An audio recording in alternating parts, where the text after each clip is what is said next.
Oh yeah, you know, so I just moved into a 23-foot motorhome. I'm so proud of myself for really paring down and like getting into like something smaller than I'm used to. And oh yeah, it's just been great. Oh yeah, I remember those old days. I did that too, but now I'm in a Subaru Forester and I'm pulling a little trailer, but boy, I'm so proud of myself for getting into something. Wait. I'm in a car. You're in a car? I'm in a car. So welcome to today's video, guys. We are going to talk to you guys today about some of these social cues that you might pick up on as you're trying to, whether you're dating, making friends, just however you want to interact with the nomadic community. The example we just gave is I was sharing a little bit about myself and I was very proud of it. And Bob, he kind of one-upped me. He's like, oh, well, what I did was this much better.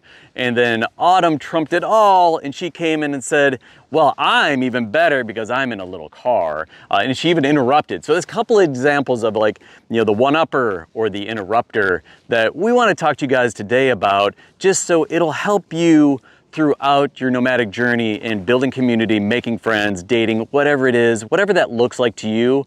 That is what today's video is going to be about making friends, all that stuff. And we're going to show you a couple skits today about how to do that successfully. Hi, I'm Bob. Hi, Bob. I'm Autumn. What do you think of this weather so far? It's been kind of cold. You know, it's cold. It reminds me really of like how traumatic it was on the playground as a kid. Yeah, I mean, I had a lot of childhood trauma at school and it was just so cold and nobody would listen or care and... Time out. Okay, so that example, Bob, just meeting this person, wanted to introduce himself and just talking about something innocuous like the weather. Like, just like, oh, how's the weather? Autumn immediately went into, let me tell you about my childhood trauma and what happened as a playground. You know, she wants like 30 minutes to an hour of Bob just to listen to her about this trauma. They were not catching each other's cues. Bob was very like, just, I just want to meet you, say hi, and Autumn was just laying it on thick. So that is something that you may want to consider when just meeting someone new, is that start slow. You'll have those deeper conversations over time, but if you're just meeting someone, maybe ease into those things and really feel it out. Like, is this person comfortable with me asking these kind of questions or talking about this subject? So that is just something that my advice. Hey Bob, how's it going today? Oh man, I'm having a really bad day. It doesn't happen often, but boy, I'm having just such the worst day ever. Cody's sick and he threw up last night and I woke up this morning, had to clean up this mess. Yuck, I just bummed me out. Well, man, you know, look at me. I'm all bundled up. It's been so cold here, and Cody's gotten cold, so I put his coat on him at night, and he threw up on it, and now I've got this stinking coat of Cody's, and I'm running out of solar because, you know, we're not getting any power, and man, I'm just having a really bad time. And without my solar, I can't watch my YouTube. Man, my life has just gotten really sad. Time out. So what we just saw here is that Bob was being like negative Nate or Danny Downer. And so when we're just having a conversation with somebody and we just have a barrage of negativity, that's not going to be very pleasant to be around. In casual conversation, whenever you just have like dive right into all of the bad things that have happened, it can be pretty awkward. Well, hi there. Hi. How you doing today? Good. It's a beautiful day, isn't it? Yeah. So, like, I saw your motorhome over there. How do you like living in a motorhome? Yeah, like it. Yeah? Is it cool? Cool. What do you like about it? Stuff. Oh. Hold it. Time out here, folks. As you can see, this conversation is not sizzling. This isn't going to make it on TV here. And I'm a really quiet guy, and so I can relate to both sides here. When I meet someone and they won't talk and I'm not a talker, we have a lot of awkward silence. And so as a non-talker, I'm aware that I have to contribute to the conversation. It can't just be one-sided, because eventually you're going to be talking about the weather and you can only do that for so long. And so it's important that you understand, we all understand, each of us has to contribute our part in a conversation. And it's difficult because I'm not a talker, and so sometimes I just have to, you know, reach deep down inside and be willing to talk and express. So that was an awkward conversation that we want to avoid. Do your part. Don't talk too much. Don't talk too little. Just the right amount. And just giving one-word answers. Hi, good, yeah, like it, cool, stuff. It clearly shows that I don't want to talk, and so like that's not very welcoming to other people. Like when you give those one-word answers, what it feels like from her point of view is like, oh, that just feels icky. Like, why waste your time?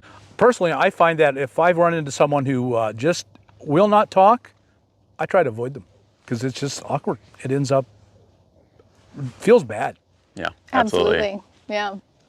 Oh, so I love mountain biking, man. I love backpacking. I love just going out in the woods. And anyway, I also love, you know, like kiteboarding, and I like skateboarding, and those are too scary but I also like reading, and man, reading is awesome. What kind of things do you like to read? Everything. I like to read all the things, and you know, and also I love to cook, and man, I love to cook a lot. I like to ride my car. That's a lot of fun, and yeah, all these things that I just love doing. It's great. It's all about me. Time out.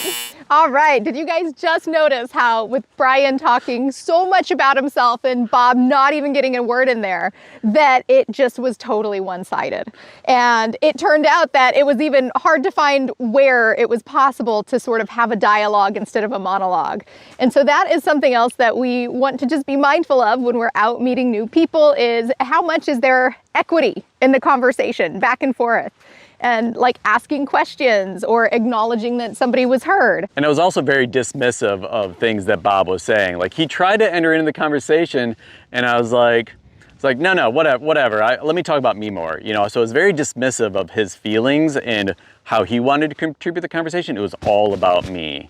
It was all about me on that one. This is something I run into just constantly. When people meet me, because I'm a little bit in the public eye, they all want to tell me their story. And I've come to accept that, but it's always me listening to them.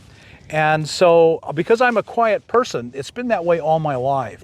Of course, we've exaggerated here, but if someone is like that, and it's always like that, and if I actually try to say something and they cut me off, I am probably going to avoid that person. When I see them, if we're invited out to dinner and I find that person is there, I probably won't go, because I don't want to just sit there and listen to them talk for a whole dinner, maybe an hour of this person talking. If you look back, and this is a good thing that I would recommend everyone do, is look back on your conversations. What percentage are you talking? What percentage are they talking? And it should be roughly in balance.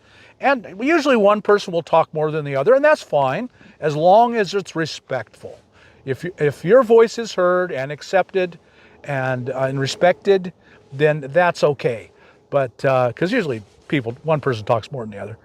But if someone won't let you talk at all, man, I'm done with that guy. If I'm sharing about something, let's say I love backpacking, I might then ask them a question and be like, well, what do you think about backpacking? Or what are your hobbies or interests, versus me just going on a litany of all the things that I'm interested in. Make it, bring them into the conversation and include them, because that makes them feel valuable and valued as a person in this conversation.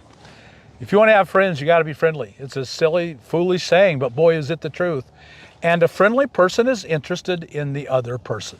This not friendly when you just spew out everything in the world about yourself. That's not friendliness. That's total selfishness.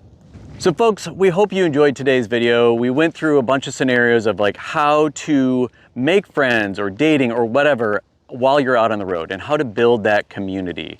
And so we'd love to hear in the comments below what your interactions have been like, and have you run into these scenarios that we just gave a skit on? We'd love to hear in the comments below. And how do you deal with them? That's a great thing. What do you do? Yeah, some best practices we'd love to hear. So folks, if you got anything out of today's video, please give it a big thumbs up, subscribe to the channel, share it with friends, and until next time, see you down the road. So long. Bye-bye.